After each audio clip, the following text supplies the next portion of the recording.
আজ শুভ মহালয়া। তিল তর্পণ, ঘট স্থাপন আর বিশেষ পূজার মাধ্যমে আনুষ্ঠানিকভাবে শুরু হলো দুর্গোৎসব। সনাতন ধর্মাবলম্বীদের বিশ্বাস, এদিন কৈলাস পর্বত থেকে মর্তে লোকে আসেন দেবী দুর্গা। রাজধানীর ঢাকেশ্বরী মন্দিরে চলছে আড়ম্বরপূর্ণ আয়োজন। সেখানে রয়েছেন সহকর্মী ভাস্কর ভাদুরী। সরাসরি জানবো তার কাছ থেকে বিস্তারিত। ভাস্কর, মহালয়া ঘিরে কি আয়োজন হলো ঢাকেশ্বরী মন্দিরে, আমাদেরকে জানাবেন বিস্তারিত।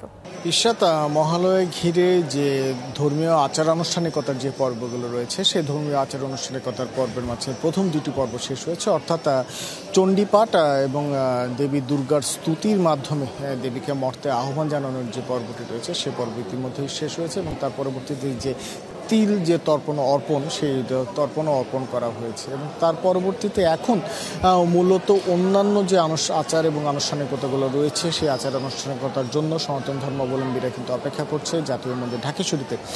সকালে যখন আমরা দেখেছিলাম তখন কিন্তু আমরা এসে অনেক মানুষের উপস্থিতি দেখতে পেয়েছি মহালয়াকে কেন্দ্র করে, এবং তাদের মাঝে অধিকাংশ যে মহালয়াকে কেন্দ্র করে দেবী দুর্গার আহ্বানের যে সঙ্গীত ভোরের আলো ফোটার সাথে সাথে শুরু হয়েছে, সেই সঙ্গীতে তারা অংশ নিয়েছেন এবং তার পরবর্তীতে তারা বিভিন্ন ধরনের দেবী বন্দনার যে গানগুলো রয়েছে, সেই গানের সমবেত সঙ্গীতে অংশগ্রহণ করেছেন। ভক্তদের সাথে যখন কথা বলছিলাম আমরা, ঈশ্বর ভক্তরা কিন্তু জানিয়েছেন যে পিতৃপক্ষের শেষ এবং দেবী পক্ষের শুরু, এবং এই যে শুভক্ষণটি, সেই শুভক্ষণের নামই কিন্তু মহালয়া, এবং এই মহালয়া শুভক্ষণে দেবী দুর্গার মহামায়া যাতে ভক্তদের মাঝে ছড়িয়ে যায়, সেই ছড়িয়ে যাওয়ার উদ্দেশ্যেই তারা আজকে এই মহালয়ের যে আচার আনুষ্ঠানিকতা, সেই আচার আনুষ্ঠানিকতায় কিন্তু অংশ নিয়েছেন। সকাল 9:30 নাগাদ যে যজ্ঞ এবং যে ঘট স্থাপন, সেই ঘট স্থাপনের আনুষ্ঠানিকতার মধ্যে দিয়ে মহালয়ের যে পুজোর যে পরবর্তী ধাপ, সেই ধাপগুলো শুরু হবে। এক্ষেত্রে একটি বিষয় জানিয়ে রাখতে চাচ্ছি যে কিছুক্ষণ আগে যেটি বললাম যে পিতৃপক্ষের শেষ এবং দেবী পক্ষের শুরুর যে শুভক্ষণটি, সেই শুভক্ষণে ভক্তরা কিন্তু দেবী দুর্গার কাছে এবার আহ্বান জানিয়েছেন যাতে দেবী দুর্গা মর্তে আসে। সাথে সাথে বর্তমান বিশ্বে যে একটি অস্থিতিশীল পরিস্থিতি চলছে, সেই বিশ্ব অস্থিতিশীল পরিস্থিতি দূর করে দেবী দুর্গা সকল ভক্তকে শান্তির যে বার্তা, সেই শান্তির বার্তা দিয়ে যাবেন এবং একই সাথে পৃথিবী থেকে হানাহানি, সব ধরনের হানি কিন্তু দূর হবে, এমনটি কিন্তু আশা করছেন সনাতন ধর্মাবলম্বীরা। এবং তারা এও আশা করছেন যে বর্তমান পরিস্থিতিতে দেশে যে খানিকটা অস্থিরতা বিরাজ করছে, সেই অস্থিরতাগুলোকে পাশ কাটিয়ে দেবী দুর্গা ভক্তদের মাঝে শান্তির যে সুবাতাস, সেই সুবাতাস বইয়ে দেবেন।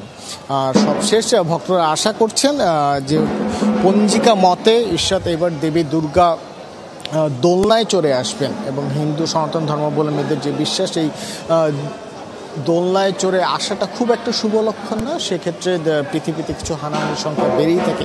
তবে দেবী দুর্গা এবার যে যাবেন, সে প্রস্থানের সময় তিনি কিন্তু হাতি অর্থাৎ গজে গমন করবেন। সেক্ষেত্রে বাংলাদেশ এবং সারা পৃথিবী একটি সুজলা সুফলা শস্য ভাণ্ডারে পরিণত হবে বলে সনাতন ধর্মাবলম্বীরা আশা করছেন। ধন্যবাদ আপনাকে। দর্শক, আমরা এবার ঢাকার বাইরের খবর জানতে চাই। সিরাজগঞ্জে রয়েছেন, সিরাজগঞ্জের মহালয়ার আয়োজনের খবর জানবো আমার সহকর্মী গোলাম মোস্তফা রুবেলের কাছ থেকে। আর রুবেল, ভোর থেকেই তো চলছে নানা আনুষ্ঠানিকতা, কি দেখছেন আপনি এবং পরবর্তীতে আর কোনো আয়োজন রয়েছে কিনা আজকে, সে বিষয়েও জানাবেন আমাদেরকে।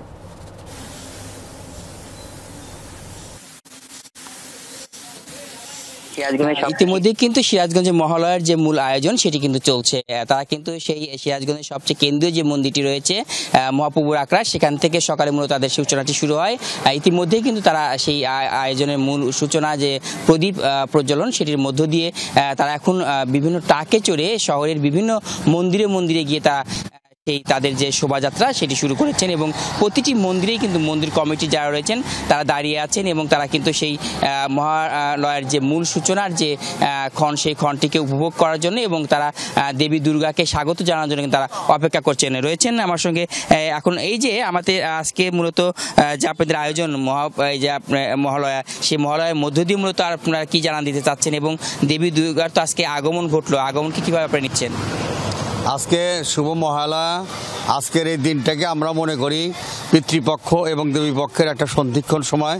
এই সময়টাকে আমরা আনুষ্ঠানিকভাবে পালন করে থাকি। এই দিনটা আসলে মূলত একটা পিতৃতর্পণের একটা দিন আর কি, অন্যতম দিন।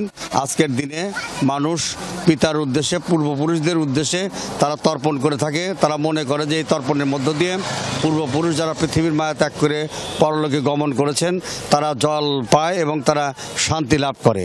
এই দিনটাকে আমরা আনুষ্ঠানিকভাবে পালন করি। আজকের দিনের মধ্য দিয়েই দেবী দুর্গার মর্তে আগমন ঘটে এবং আমরা দেবী দুর্গার আগমনের যে কাউন্টডাউন আজকে থেকে করি। এরপরে দেবী আসবেন কি, যাবেন কি এবার?